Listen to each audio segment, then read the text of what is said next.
English को zero level से कैसे स्टार्ट करें। यदि आप super TET, UP TET, MP TET या अदर्स किसी भी टेट की तैयारी कर रहे हैं और आपकी इंग्लिश बहुत ज़्यादा वीक है, समझ में नहीं आ रहा इंग्लिश की शुरुआत कैसे करें, तो आज की वीडियो में मैं आपको बताऊंगी कि आप ज़ीरो लेवल से इंग्लिश की शुरुआत कैसे करें, जिससे आप इंग्लिश में एक अच्छा स्कोर इम्प्रूव कर पाए, अच्छे स्कोर कर पाए। Okay, so first of all, I am Apurva. I am from Bhopal. I am already in jobs. Today I will discuss कि how to improve English zero level in advance. Okay, और ये video specially for beginner के लिए है जिनको नहीं पता कि हमें इंग्लिश को कैसे पढ़ना है। तो हम इंग्लिश को आज बेसिक से समझते हैं। वैसे हमने इंग्लिश को ऑलरेडी पढ़ रखा है, हमने ग्रेजुएशन में पढ़ा, हमने पूरी स्कूलिंग भी इंग्लिश की, बट आज क्यों जब हम किसी गवर्नमेंट एग्ज़ाम की तैयारी करते हैं तो हमें इंग्लिश ही सबसे ज़्यादा वीक लगता है। हमें समझ में नहीं आता कि हमने जो पढ़ा है और अब जो पढ़ रहे हैं वो क्या है। ये बात सच है, हमने जो टेंस पढ़े, सेंटेंस पढ़े, पार्ट ऑफ स्पीच पढ़ा, वो कुछ और था, बट आज जो हम पढ़ रहे हैं ना, एग्ज़ाम में कुछ और ही पूछा जाता है।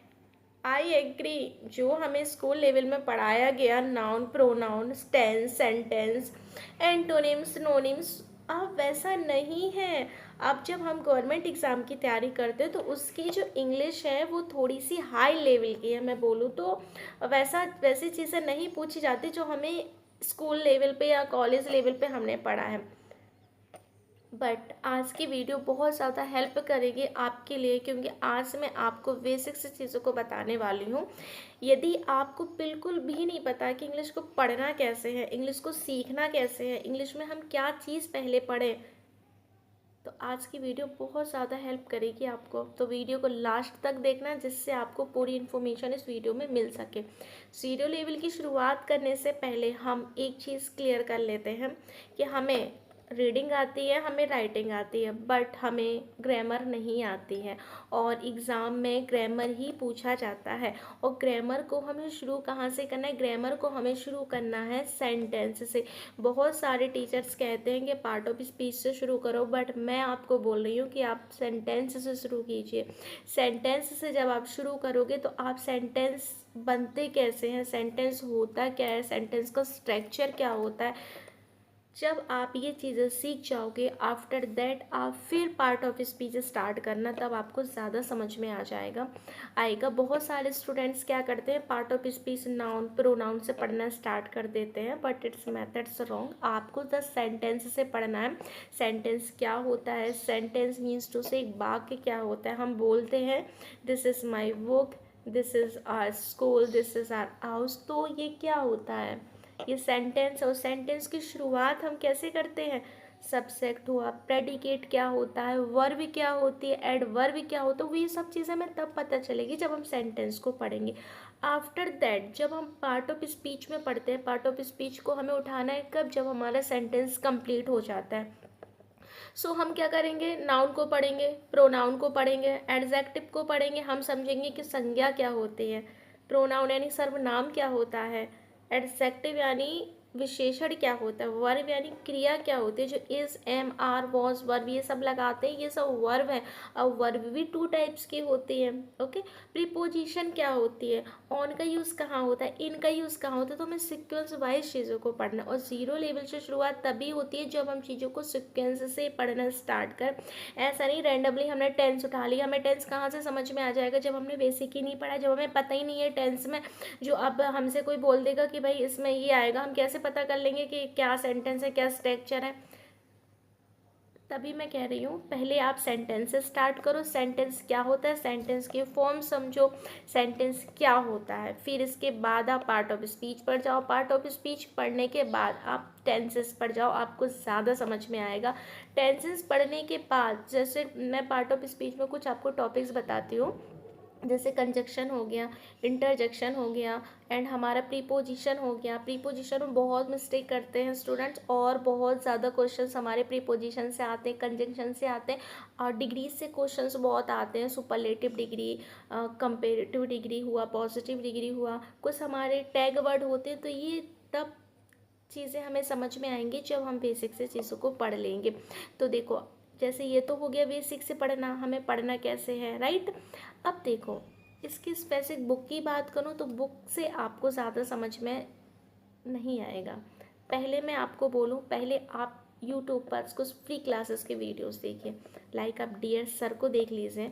जैसे मैंने आपसे बोला है कि आज आपको सेंटेंस पढ़ना है, तो आप सेंटेंस का क्या करेंगे, आप सेंटेंस वाला एक वीडियो देखेंगे, सेंटेंस को समझेंगे, स्ट्रक्चर को समझेंगे। आफ्टर दैट आपके पास जो भी ग्रामर की बुक अवेलेबल हो, वो किसी क्लासेस की भी हो सकती है। आफ्टर दैट आप लूसेंट की परचेज कर सकते हो, या फिर इंग्लिश में तो बहुत सारी बुक्स हैं ग्रामर की, बोलूँ तो मैं बहुत सारी बुक्स हैं। बट आपको जैसे फ्री चैनल्स बताऊँ तो जैसे डियर सर हो गया, ये कॉमन चीज़ें हैं। देखो हम शुरुआत कर रहे हैं ना, तो ये कॉमन चीज़ है। तो द गुरुजी वर्ड से भी पढ़ सकते हो आप, डियर सर से भी पढ़ सकते हो।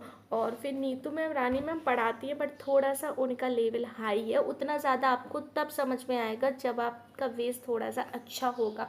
और आपकी इंग्लिश ज़ीरो है, तो कुछ ऐसे प्लेटफॉर्म्स आपको सजेस्ट कर रही हूँ जिनसे आपकी इंग्लिश थोड़ी इम्प्रूव हो जाएगी।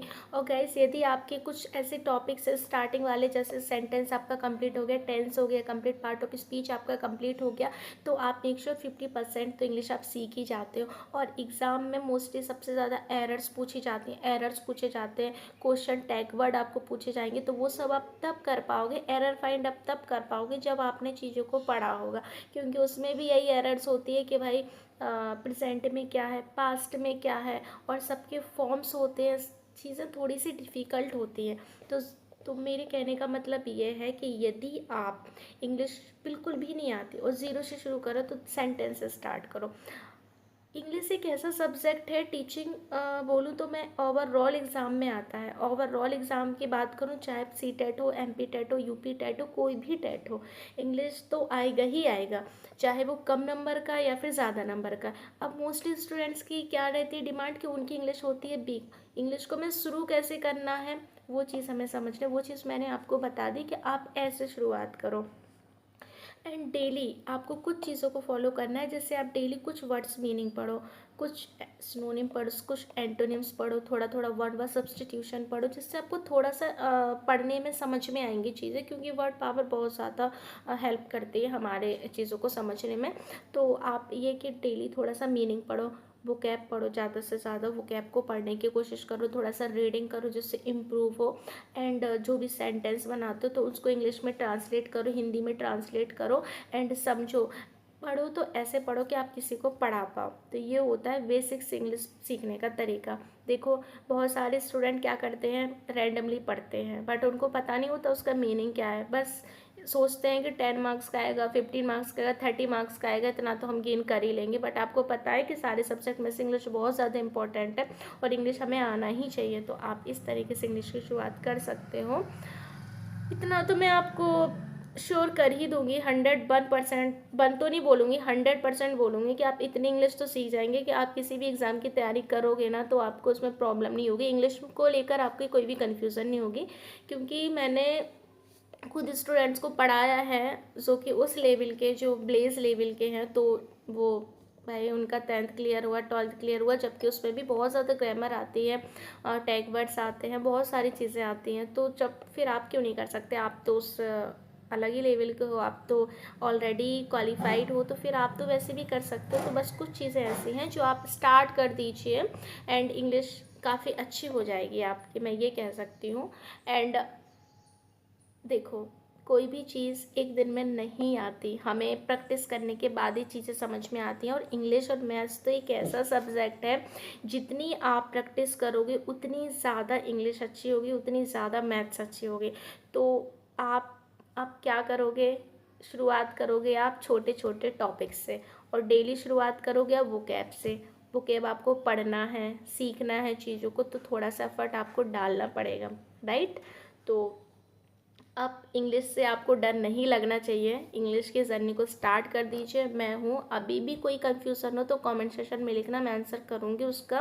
बट अभी यदि आपकी बिल्कुल ज़ीरो है तो थोड़ा सा स्टार्ट कर दो पढ़ना, क्योंकि इंग्लिश बहुत ज़्यादा इंपॉर्टेंट है एवरी एग्ज़ाम के लिए। और हर बार बहाना नहीं चलेगा, क्योंकि इंग्लिश हमारी कहीं पीछा नहीं छोड़ने वाली। इंग्लिश तो आएगी ही आएगी। ओके, तो बस मिलते हैं हम नेक्स्ट वीडियो में। यही थी इंग्लिश से कुछ रिगार्डिंग, मुझे कुछ कुछ चीज़ें बतानी थी जो मैंने आपको बता दिया। एंड आप इस तरीके से करो। एंड प्रैक्टिस, जब आप इतनी बेसिक से चीज़ों को कर लोगे, फिर आपको प्रैक्टिस के लिए भी मैं बहुत सारी चीज़ें सजेस्ट कर दूँगी, तो आप उससे करना। बट अभी आप स्टार्टिंग थोड़ा सा स्टार्टिंग लेवल से करो। ओके, तो मिलते हैं हम नेक्स्ट वीडियो में किसी न्यू इन्फॉर्मेशन के साथ। जब तक के लिए बाय बाय।